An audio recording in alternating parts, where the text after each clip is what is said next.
Good morning. कल के lecture में हम लोगों ने देखा था कि जो मास होता है वो वेलोसिटी के साथ किस तरह वेरी करता है, चेंज होता है। और इसका फार्मूला जो हमने डिराइव किया था m is equal to m0 by under root 1 minus V square by C square. ये फार्मूला डिराइव किया गया था मास वेरिएशन विद वेलोसिटी, जहाँ पर m0 ये रेस्ट मास है, रेस्ट मास, और m ये रिलेटिविस्टिक मास है, रिलेटिविस्टिक मास। तो मास एक्चुअली में यहाँ डिपेंड कर रहा है वेलोसिटी पे। वेलोसिटी जितनी ज़्यादा होगी मास की वैल्यू बढ़ती जाएगी, और फाइनली अगर v इज इक्वल टू सी हो जाए देन मास आपका इनफाइनाइट हो जाएगा। तो ये इसका रिजल्ट है, और इस बेस पे जो एक बेहद इंपॉर्टेंट रिजल्ट निकल कर आया वो न्यूटन्स लॉ है। Newton's second law in relativistic form. इसको देखते हैं कि न्यूटन का सेकेंड लॉ जो force is equal to rate of change of momentum होता है, force is equal to dp by dt, यानी कि m d by dt mv, ये rate of change of momentum Newton second law है, या इसी को हम लोग m1 लिख देते हैं। लेकिन यहाँ पर रिलेटिविस्टिक फॉर्म में ये फार्मूला चेंज हो जाएगा, क्योंकि मास हमारा कांस्टेंट नहीं, मास चेंज हो जा रहा है। तो इस कंडीशन में क्या करेंगे, द सेकेंड लॉ स्टार्ट करते हैं। F is equal to D by D T M V. Since mass also vary with velocity, तो हम मास की जगह पे इसका फार्मूला रख देंगे जो हमने डिराइव किया था, F is equal to D by D T, mass की जगह m0 by under root 1 minus V square by C square into V. या इसको इस तरह लिख सकते हैं, मास कांस्टेंट है, बाहर आ जाएगा m0, ये रेस्ट मास, ये तो हमेशा कांस्टेंट रहेगा, v m0 d by D T, v 1 minus V square by C square minus half.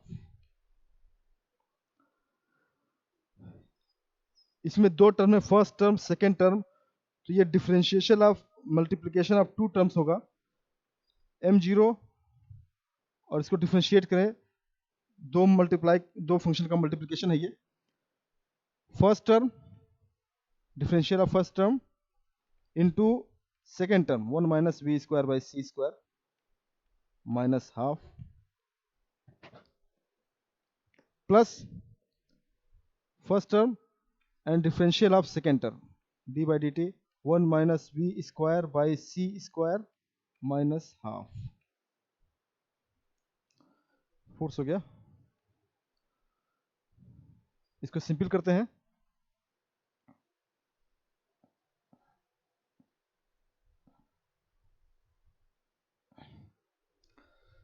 और F is equal to m0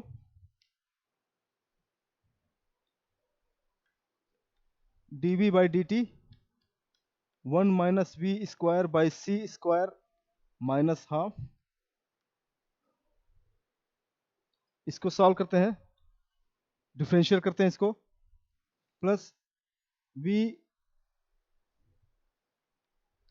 minus half, power आ जाएगा 1 minus V square by C square power minus 3 by 2 into minus 2v by C square dv by dt। ये differential होगा इसका, इसको solve करें, m0 dv by dt common आ जाएगा, dv by dt common आ गया, 1 minus V square by C square पर minus half minus minus minus plus हो जाएगा, ये minus minus plus, two two cancel हो जाएगा और V square by C square 1 minus V square by C square power minus 3/2 ये होगा।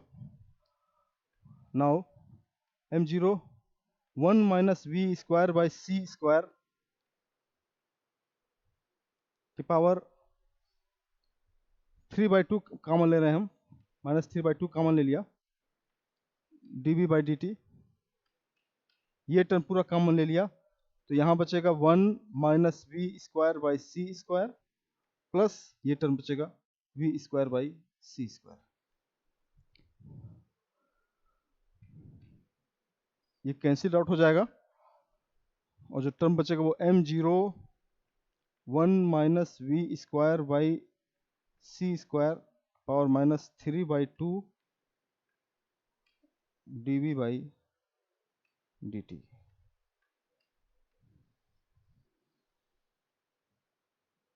ये फार्मूला, ये equation, this is relativistic equation of Newton second law. अब इस मास वेरिएशन के फार्मूले पे m is equal to m0 by under root 1 minus V square by C square, चूंकि ये बेहद इंपॉर्टेंट फार्मूला है और इस पर न्यूमेरिकल एग्जामिनेशन में बहुत पूछते हैं, इसलिए कुछ बेहद इंपॉर्टेंट एग्जाम्पल्स न्यूमेरिकल पर सॉल्व करेंगे। पहला न्यूमेरिकल,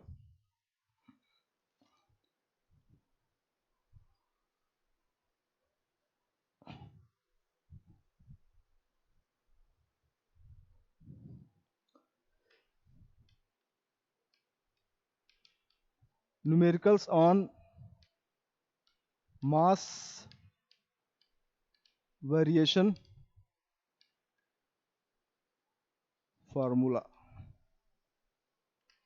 मैं यहाँ फार्मूला लिख दे रहा हूँ, m is equal to m0 by under root 1 minus V square by C square. पहला question,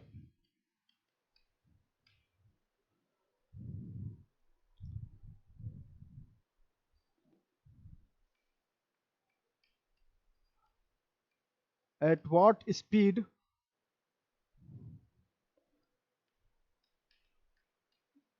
will the mass of a body be 2.25 times its rest mass। Question देखिए,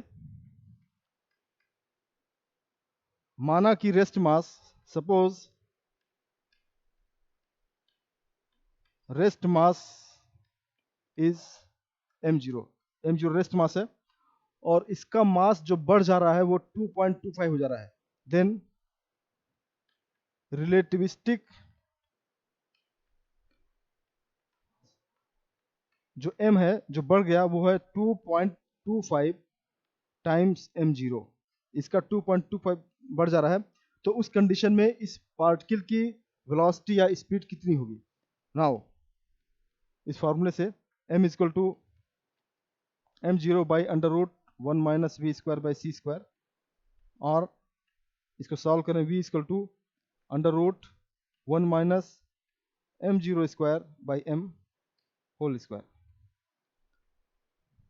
times c under root 1 minus m0 by 2.25 m0 whole square, या v equal to 3 into 10 to the power 8 under root 1 minus 1/2.25 whole square metre per second. इसको solve करेंगे आप तो 2.68 into 10⁸ metre per second आएगा। यानी कि speed 2.25 मास 2.25 करने के लिए आपकी स्पीड ऑलमोस्ट लाइट के स्पीड के बराबर होनी चाहिए। दूसरा question, question number 2, A particle is moving with 90% of velocity of light, यानी कि उस पार्टिकल की जो स्पीड है वो लाइट की स्पीड की 90% है। देन कंपेयर इट्स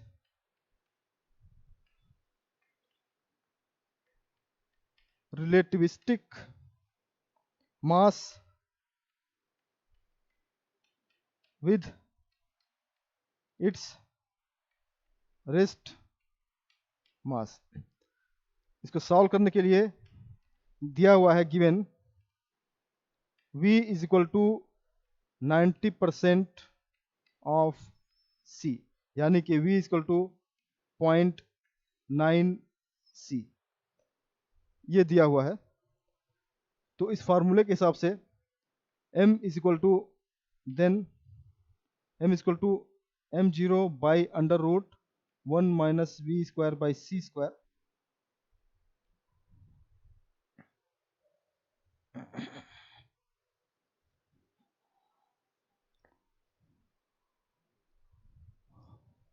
और v is equal to m by m0 is equal to 1 upon under root 1 minus V square by C square. m by m0 1 by under root 1 minus 0.9 c by c whole square 1 by under root 1 minus 0.9 1 by under root 0.19 m by m0।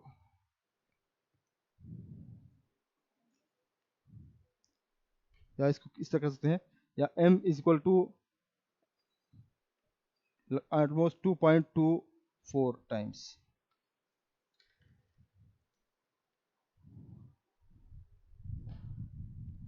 Next numerical,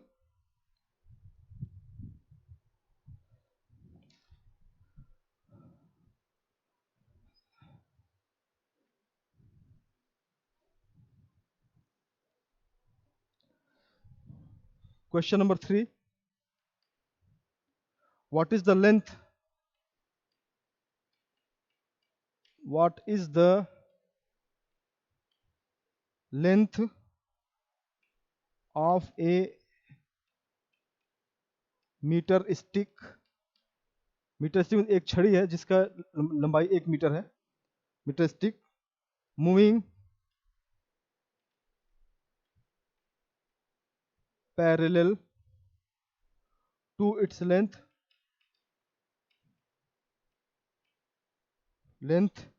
when its mass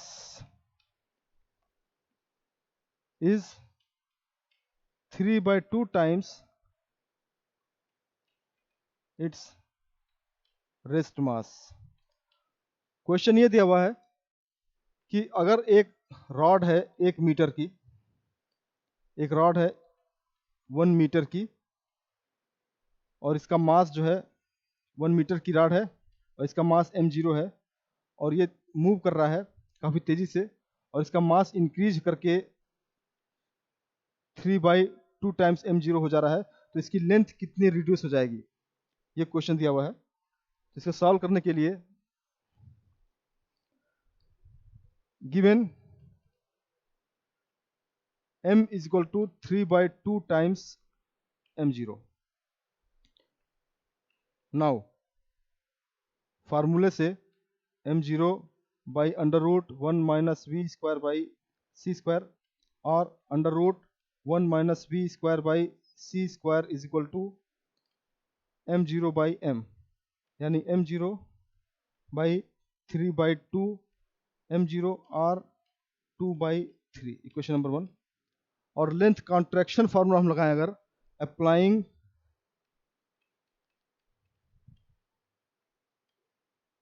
length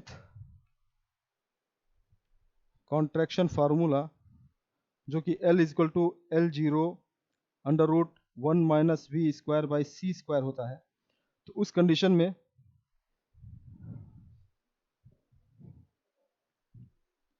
जो length होगा L, यहाँ पे L0 दिया हुआ है 1 metre rest length है, then L is equal to 1 into इसकी value हम निकाल चुके हैं पहले से 2/3 मीटर, यानी कि 2/3 मीटर ये आंसर होगा। रॉड की लंबाई 2/3 मीटर होगी। नेक्स्ट न्यूमेरिकल,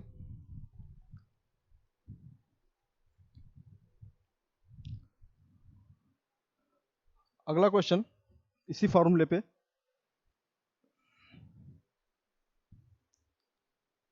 लास्ट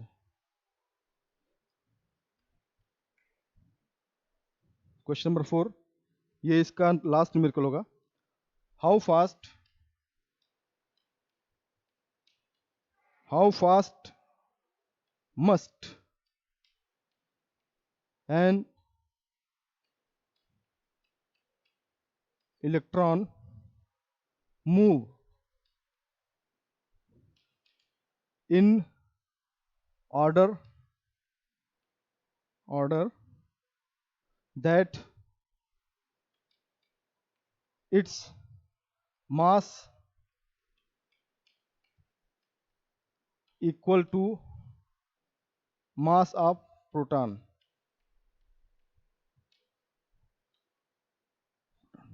सॉल्यूशन, अब देखिए इस न्यूमेरिकल में एक इलेक्ट्रॉन है जो मूव कर रहा है और मूव करने की वजह से उसका मास बढ़ के प्रोटॉन के बराबर हो जा रहा है।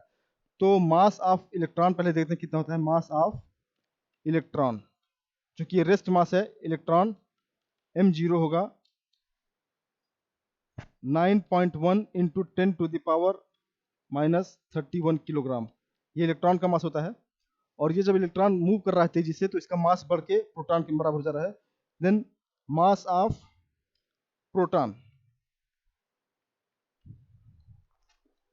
ये रिलेटिव मास हो जाएगा 1.67 इंटू 10⁻27 किलोग्राम,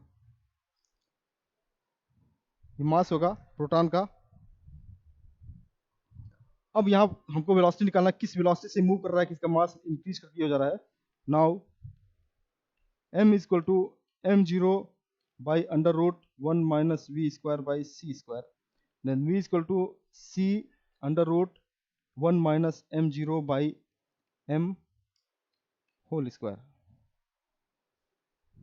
वैल्यूज रख देंगे हम इसमें।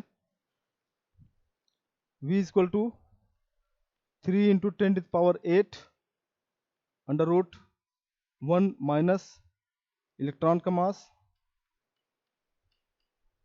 डिवाइडेड बाई प्रोटॉन का मास एंड होल स्क्वायर। इसको अगर हम सॉल्व करें तो जो आंसर आएगा वेलोसिटी वो आएगा 2.99 इंटू 10⁸